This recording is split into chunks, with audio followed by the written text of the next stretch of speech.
Hey Goodwill family, it's Chris Hess here. Wanted to record a non-formal video to talk to you about the happenings all across our country and in all of the communities where we live and work.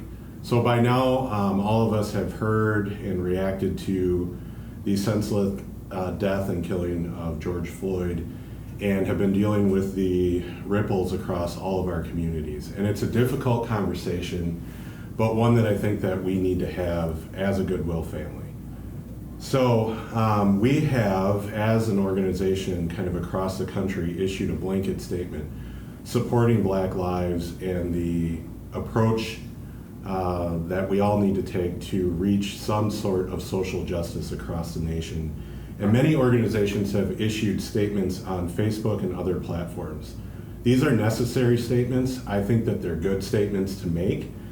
But for our Goodwill family, I wanted to have kind of a one-on-one conversation with you because I feel like and truly believe that the only way that we're really going to address this issue as a country and as a Goodwill family is to talk together. So here's what I think that conversation needs to be. We need to be unafraid to have candor with each other. We need to address this issue head on, and we need to do it on an individual basis.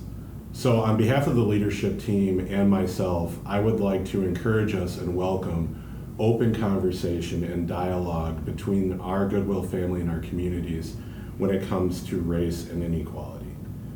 The only way that we're going to solve this issue and be able to move forward is together, and that starts with open and honest, vulnerable communication.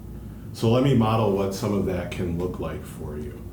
I have a personal background of not looking like everybody else in the community, growing up in Wisconsin and being one of the few people of color in the community, and certainly that's the case here at Goodwill. But we have to be unafraid and willing to approach each other and have open conversation about what it's like and what we're feeling during these times. Oftentimes, sides can be misunderstood, and you can read things on social media and see things in the national news and simply choose a side that's more comfortable. This isn't about comfort, this needs to be about justice, and we need to have a conversation together so that we can understand what the issues are and address them together as a people. Some people have asked me what the official statement of Goodwill NCW should be and will be at this time. So on behalf of the leadership team, I'd like to sum it up for you. At Goodwill NCW, we believe now and always that Black lives matter, period. This isn't a racial question, this is a question of justice. Since 1902, Goodwills have been all about working with folks that have been marginalized inside of communities. That's been our legacy. It'll continue to be our legacy now and into the future. We will stand with all people who are marginalized until they have a real opportunity to be a full participating member in our society. Reverend Edgar J. Helms has famously been quoted, and he said, "Friends of Goodwill, be dissatisfied with your work until all members of your communities achieve an abundance of living."